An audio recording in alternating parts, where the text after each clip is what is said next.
Bonjour à tous, c'est Pierre-Alexandre pour Technoïde. Aujourd'hui, on va faire le test des Xiaomi Mi Ear Headphone Pro HD, donc les tout derniers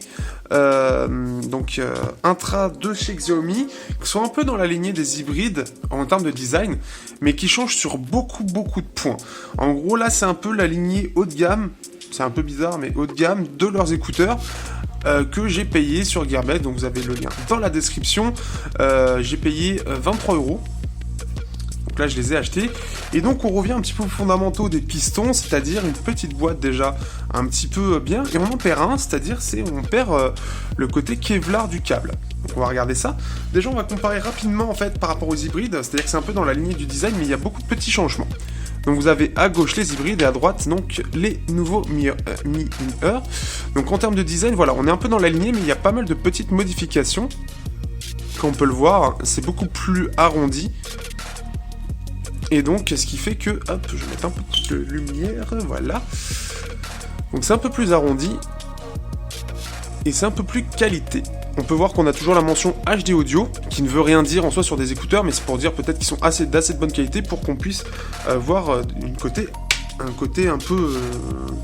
justement avoir un bon son, un très bon son, pouvoir écouter du côté HD et pouvoir sentir la différence par rapport à des choses particulières, enfin des écouteurs moins bien.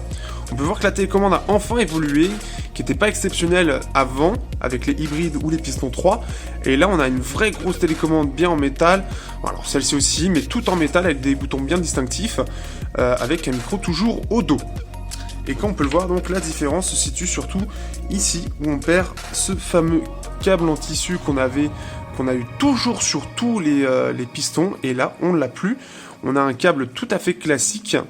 Par contre la jack au bout est toujours du même type, donc en métal avec le côté doré au bout. Donc un doré d'ailleurs qui a l'air un peu de meilleure qualité que sur les anciens hybrides. Donc voilà un petit peu la petite comparaison que j'avais à faire déjà. Et ensuite donc... on va partir vraiment sur quelque chose d'un... Bon, tu fais le focus ou non? Voilà, non? Bon, ça y est, la réussi.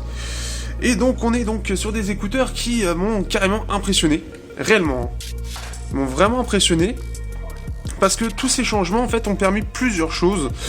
Déjà, en termes de design, donc on a vraiment quelque chose de vraiment mieux. Ça se sent même en main au niveau des matériaux. Il y a vraiment une amélioration. Ensuite, sur le confort, en fait, dans les oreilles, c'est-à-dire que là où des intras classiques, donc par exemple ceux-là, c'est vraiment en fait ce bouchon qui va maintenir tous les écouteurs, enfin tout l'écouteur en fait en place dans l'oreille. Alors que là, on est en mélange entre des AirPods et des intras, c'est-à-dire que ça va le maintenir un petit peu, mais tout ça va se reposer sur le lobe de votre oreille pour le tenir. Donc ce qui fait que vous avez des intras sans avoir d'intras. Donc ça c'est quelque chose qui est assez particulier, qui m'a un petit peu déstabilisé au départ, je m'y attendais pas, mais qui au final fait très bien l'affaire. Vous avez bien sûr, donc vous avez vu juste avant qu'il y avait de quoi changer pour s'adapter à votre oreille. Et donc au niveau de l'écoute, on a quelque chose d'assez différent.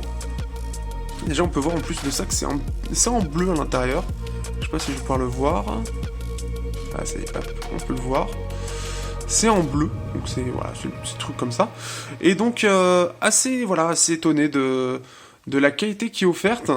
Alors en gros, en termes d'écouteurs, qu'est-ce que j'ai à l'heure actuelle? J'ai donc les Sennheiser Momentum In-Ear 2.0 qui coûtent 90 €. J'ai les hybrides, j'ai les pistons 3, j'ai les JBL des Alcatel qui sont très bons aussi. J'ai eu les LeTV aussi, qui étaient analytiques et qui sont dans le même style. Alors, première chose à savoir, au niveau du son, donc en gros, on est sur un son qui est analytique. C'est-à-dire qu'il est très neutre, il est vraiment très neutre et il va mettre aucune fréquence vraiment en avant, peut-être les aigus, mais on est à l'opposé total de ce que proposait Xiaomi jusqu'à maintenant, c'est-à-dire au lieu d'avoir quelque chose en V, vraiment on va avoir quelque chose de neutre. Et on est vraiment sur du neutre, du vrai neutre, avec des aigus qui sont un peu perçants à haut volume. Alors surtout au début, après une fois qu'il est rodé, beaucoup moins. Et donc là on touche vraiment à des écouteurs de très grosse qualité en termes de son, puisque par exemple donc, les Momentum coûtent 90 €. Là c'est au-dessus. Clairement, ça doit valoir une paire au moins 100 €, voire 150 € à 23 €, sans déconner, c'est même pas pour exagérer. Le son est vraiment excellent sur cette paire d'écouteurs. Après, c'est un son qu'il faut aimer, c'est-à-dire que si vous êtes un peu allergique aux aigus, vous risquez d'y être un peu allergique, mais le niveau de détail est réellement énorme sur cette paire d'écouteurs. On est encore un cran au-dessus des hybrides, on est même au-dessus des Momentum en termes de précision audio. Donc là, on a vraiment une paire qui vraiment m'a impressionné. Parce que là voilà, c'est vraiment, on est encore au-dessus, et waouh. Pour savoir un petit peu comment ça marche à l'intérieur, c'est-à-dire que vous avez 2 petits écouteurs à l'intérieur, 2 drivers, et il y en a un qui va marcher pour les aigus et l'autre pour les basses. C'est la même technique qui est utilisée pour les hybrides, entre autres, et même pour plein d'autres écouteurs. Et en fait, là où, par rapport au Momentum, etc., qu'est-ce qui change au-delà du fait que ce soit très neutre? Eh bien, c'est qu'il est aussi encore beaucoup plus dynamique que les hybrides ou les Momentum, c'est-à-dire qu'il va plus bas dans les basses, il a des basses plus précises, et il va beaucoup plus haut dans les aigus. Donc on a des aigus qui sont très précis, mais qui vont beaucoup plus haut. Là, on aura des aigus qui, entre guillemets, vont être un peu étouffés, vont être un petit peu en dessous, on va pas avoir le vrai aigu, là on va vraiment l'avoir. Alors ça doit être encore pire sur des paires beaucoup plus hautes, mais ce qui fait que vraiment on va avoir quelque chose qui va être très très dynamique, qui va pouvoir être à la fois très basseux et très aigu en même temps. Donc c'est vraiment c'est ma nouvelle référence en fait à l'heure actuelle en termes d'écouteurs. Après voilà, il faut aimer le côté analytique, c'est quelque chose à tester. Surtout pour le prix auquel je l'ai payé, 23 €, je m'attendais plus à une paire qui, comparativement aux hybrides, serait aux alentours des 70 € en comparaison. C'est à peu près dans cet ordre de prix-là qu'il faut s'attendre avec Xiaomi. C'est-à-dire que c'est à 2 à 3 fois le prix supérieur, parce qu'on en importe, et que Xiaomi fait des choses de très très bonne qualité. Et là, on est carrément au-dessus des 100 € sans problème. C'est une paire qui m'a réellement surpris. Alors, il faut surtout la roder. Il faut la roder quelques heures. 20 voire 30 heures minimum pour que les aigus soient moins agressifs et que la paire donne vraiment tout.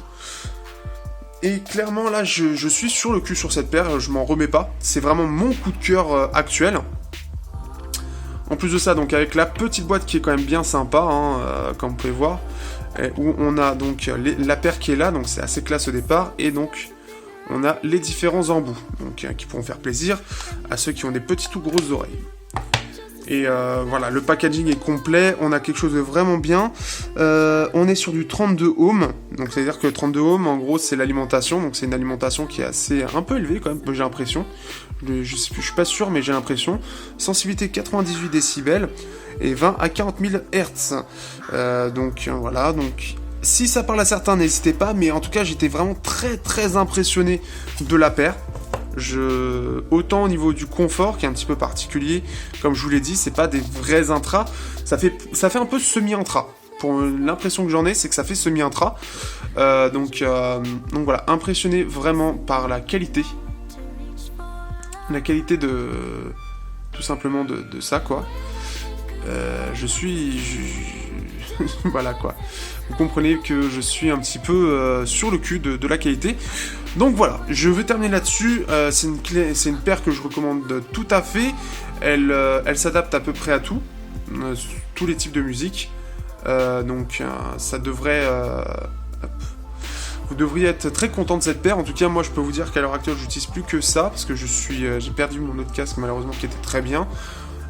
Et celui-là, bah voilà, nouvelle paire que j'écoute et waouh.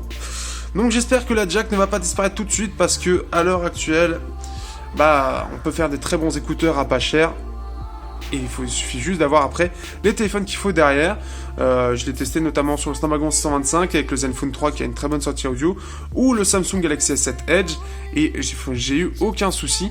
Donc vraiment, je vous la recommande. Donc Gearbest dans la description. Et sur ce, je vous dis à bientôt pour un prochain test.